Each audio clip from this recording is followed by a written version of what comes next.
Kraznik Folklore, a recording and analysis of different folk tales about the Provisional Dictatorship, Part 1, by Anton, Waibel. Read by MagnoliaSweet.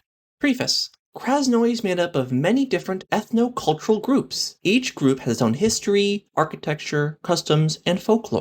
Folklore shapes the way children are first taught about their cultural heritage and even some historic events. Thus, understanding them, their differences and similarities, may teach us something about how all groups understand past and present events, enabling us today to better work out our differences and find commonalities.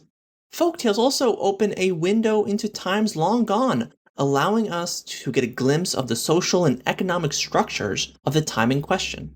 Folklorologists study folklore. It touches many other disciplines like ethnology, cultural anthropology, and philosophy. That makes it an interesting tool to understand how all stories develop. Folktales can also tell us about political stances and contemporary issues at the time. This is why I've decided to investigate the Provisional Dictatorship, as it was a controversial time that was marked by regionalism, stagnation, external and internal conflict. The period of the Provisional Dictatorship lasted from winter 16 VE to 39 VE. It centralized all the power in the hands of the Provisional Council, made up of Kovac and his military advisors, the leaders of the republics and state bureaucracies.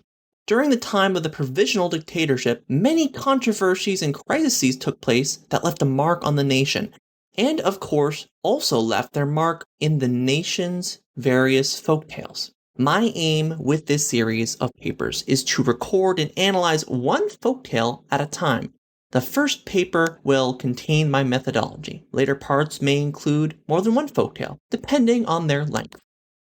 Chapter 1. Methodology. Collecting folklore is sometimes a difficult endeavor. Individual versions may vary wildly in length, content, and tone depending on the target audience. Every generation of retellers adds their own details or leaves out, making it impossible to find the original telling. In some instances, two or more real events or religious stories are mixed together, obscuring the original stories, almost beyond recognition. I will go through two main methods of gathering folktales: written folktales and oral recordings, pointing out their shortcomings and strengths. Written folktales. Written recordings of an earlier oral folktale seem to be the best source for finding a close to original retelling of an original tale. This is true to some extent, but there are considerations one has to make. When was the text written? If the text is very recent, its value is not as high compared to an older text because a newer text cannot be authentic. Unreliable author. Not all authors just write down exactly what they hear. They may warp it so it fits their own agenda. State or religious censorship may also play a part. Even writing down exactly what tales they hear is difficult because different people retell the story in different ways. A collection of tales delivers one definite version of a given tale, not 10 different variations of the same story. So the author has to synthesize the different versions to make their own. This is in essence what every oral retelling does, but it needs to be kept in mind to get a better picture of the tale. 3. Translations. Translation from a native language or dialect can change the tone, content, and meaning of the tale. Snapshot. Written tales are at most a snapshot of an organic, ever-evolving tradition of tales. Primary versus secondary source. How did the author obtain the tale? Own field research or previous recording? Qualification. The author's qualification must also be considered. Were they a folklorist, an anthropologist, a casual observer from the outside, a native author writing about the folklore of their own people? Specific qualifications may be used for different purposes. A native written experience may describe an authentic performance of the folktale as opposed to a performance given to an outsider, but they might be trained by their own emotional attachment or negative memories connected to the tale. These are main considerations that need to be kept in mind when working with written tales. Even if the written tale has some weaknesses, that doesn't mean that it's useless as a source for cultural examination. The problems just need to be remembered and pointed out. Oral recordings. Oral recordings will vary wildly by place, time, audience, and storytellers. That presents some unique challenges and concerns. There are two sets of concerns when recording folktales. The first set is ethical concerns. Informed consent of storytellers is very important. They are sharing an intimate story of their culture with you. You have to make sure that they know what you are doing with the stories they tell to you. It is important to treat the stories with respect. Do not make fun of superstition or factual inaccuracies. Some tales may be considered holy by these communities, and they may take offense. Lastly, acknowledge the sources fairly and respect eventual small traditional gifts in exchange for the story. Give the communities a copy of your work once it's done. The second set of concerns is related to the analytical value and authenticity of these stories. Setting of performance. The type of performance need to be considered. Fireside storytelling, ritualistic performance, bedtime story. Time of performance. Is the tale only performed at night, during the day, a specific season, a holy day? Verbal artistry. Speed, rhythm, pauses, repetition, and other stylistic devices have to be considered and also recorded as they are not normally shown in plain text. Language. Word plays, idioms, nuance may not be translated well. Cross-referencing variations. Using multiple tellings of the same story by independent people, including written texts.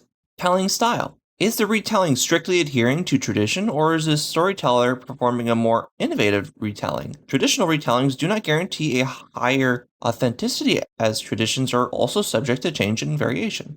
Normal effects of written tales. Written tales, especially popular ones, can act as a standard for the telling of old folk tales. They can even become a part of older traditions and appear to be authentic, even as the written tale contains major alterations from the old tale. Asking older community members may unearth old, more authentic versions. All of these considerations make the field of folkloristics a very difficult field to work in.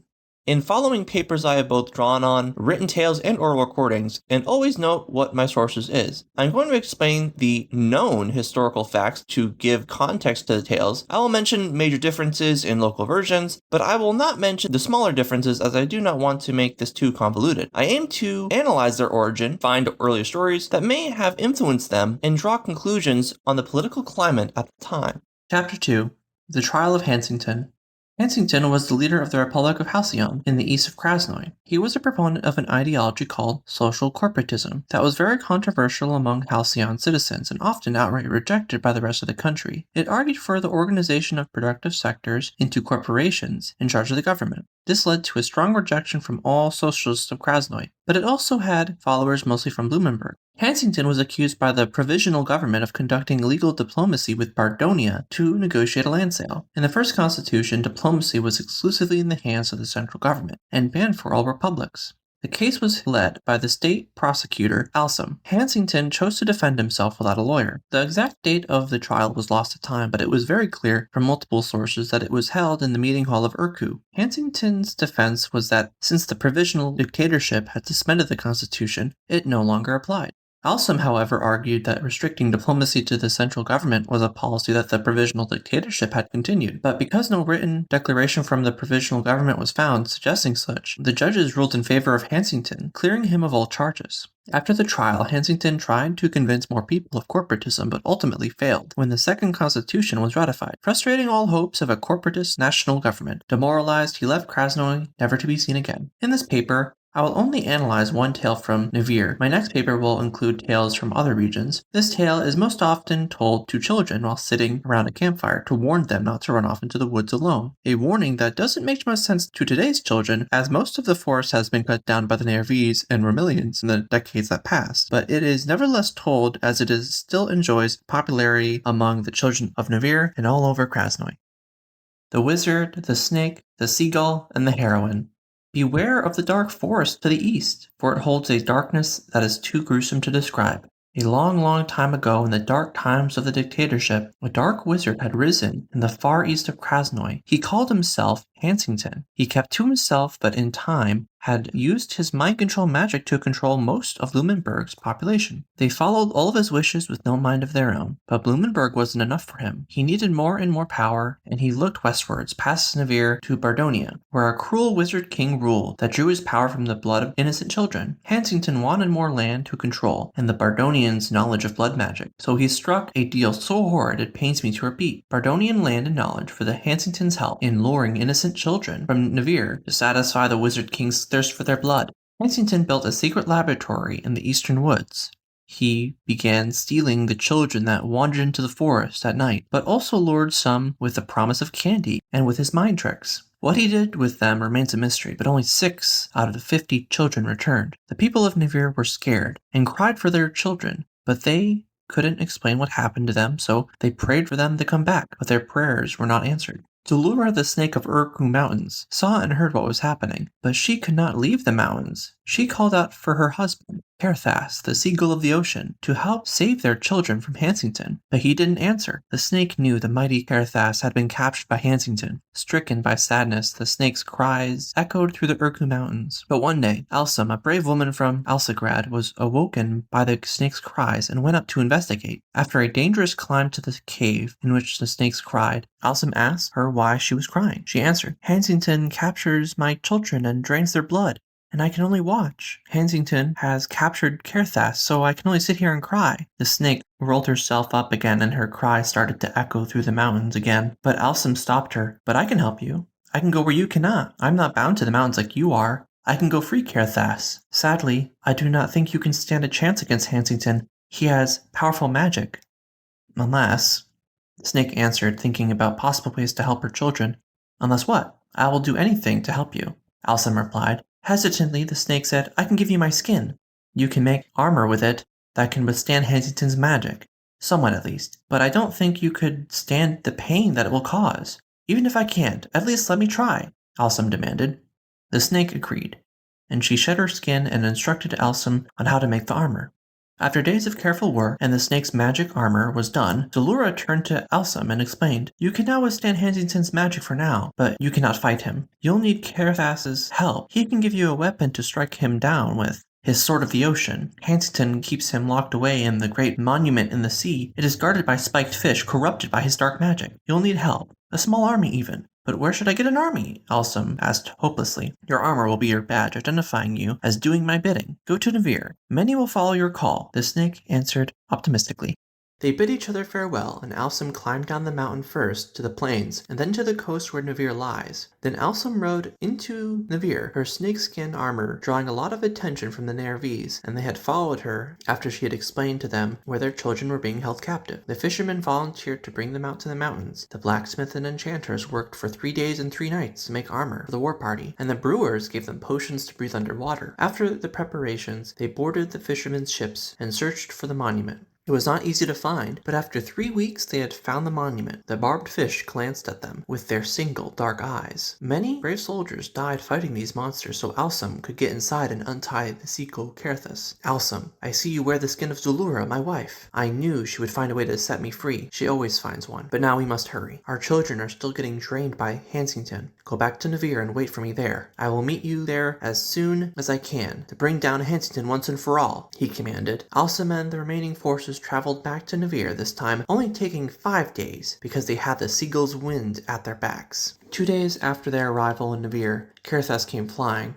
This time not the beaten bird that they found in the monument, but a grand, majestic, and proud bird as tall as 2 men, his wings as wide as 20 meters. In his beak he held a mighty sword of iron, shimmering with magic. He gave the sword to Alsum and proclaimed, "Alsum, you champion of the mountain and the ocean, I task you with slaying Hansington, the child murderer. People of Navir, you cannot help her on this quest, but you can liberate Blumenberg from his rule, destroy Hansington's tower. This is the only way to break the spell that keeps the people of Blumenberg under his control. Go now, my children. Go fight this evil monster. I will aid you the best I can." With that, Kerthas flew away. The preparation for the battle began immediately. Alsum was given so many potions and magic trinkets to help her in her fight, she couldn't carry them all, so she decided to leave most of them behind, trusting in the Sword of the Ocean and the armor of the snake.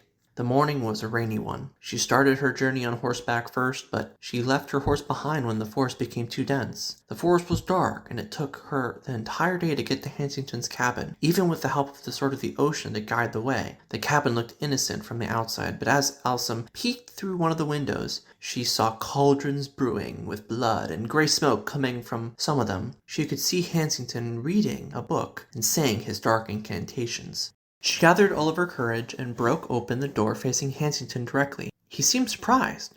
"What? How did you breach my alarms?" he said in surprise. "Ah, the snake gave you her skin. And I see you have freed the old seagull. Too bad they have underestimated my power. It is really a pity."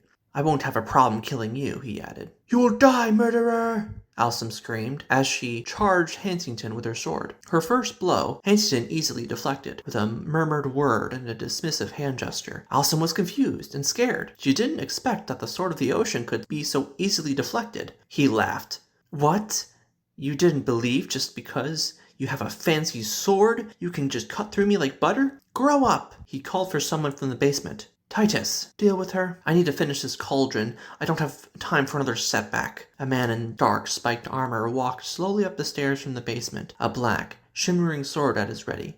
Titus. His eyes were like purple lamps piercing through his helmet. He didn't say a word and started to attack Alsum with Hansington's back turned to his books. Alsum tried her best to hold back Titus's attacks, but she was slowly pushed out of the door into the forest. She grew more and more desperate under his unrelenting attacks. When she almost thought she had failed her mission, she noticed the purple glow in her adversary's helmets had disappeared, and his normal eyes seemed to be looking at her in confusion. Why are we fighting? Titus asked her with a deeply troubled voice. He stopped swinging his sword at her and took 2 steps back. In Blumenberg at the time, a large fire was being burned in Hansington's tower. The Nervese soldiers had lit it after a hard battle with his minions. Free from Hansington's spell, Titus didn't want to fight her anymore, and he let Alsum through to Hansington. This time, she didn't announce herself. On tiptoes, she sneaked up to him from behind and struck him with the sword of the ocean that slashed through his magic shield and killed him on the spot. In the basement, she found 6 children in cages. She freed them, then she set the cabin on fire. The flames flickered in many strange colors. Titus, having come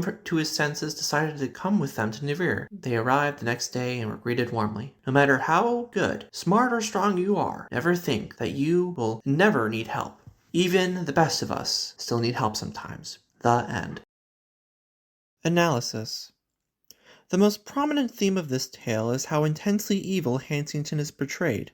This is most likely due to the socialist leaning of the Nervese population that was firmly opposed to Hansington's corporatist ideas at the time. Animosity towards Bardonia is also clearly a major theme, Stemming from the Bardonian annexation of Rosea, that was a previous member of the Republic of Krasnoi that broke away from the Union. The great snake of Urku, Zalura, and the seagull of the ocean, Kerthas, have to be examined more closely. Currently, Nivir's most important religion is called Sacredism, a nature religion that does not believe in any deities or central organization. The inclusion of these godlike creatures seems strange coming from this religion, but older sources reveal at the time of the provisional government that there was a small sect of sacredists that depicted geographical features like the Urku mountain range as animals. Usually, they were either related to some animal that lived there or they are shaped on maps. This is how both of the creatures can be explained. The 2 moral messages for children are to stay away from the forest, and that only relying on oneself is not a good idea. The second moral reflects Nivir's collectivist socialist values of working together for a common goal. My paper is the first written recording of this tale. I first heard it while on a camping trip to Nivir with my children. Later I went back to record different versions. There are longer and shorter versions that, for example, go into more detail into the Battle of Blumenberg, or that leave out the rescue of Kerthas. Some tales also don't name the animals, just calling them the snake, seagull, snake of the mountain, seagull of the ocean, etc. But I have only included what I heard multiple times through my research. You can buy this paper at LA Spawn Krasnaya on play.stoneworks.gg.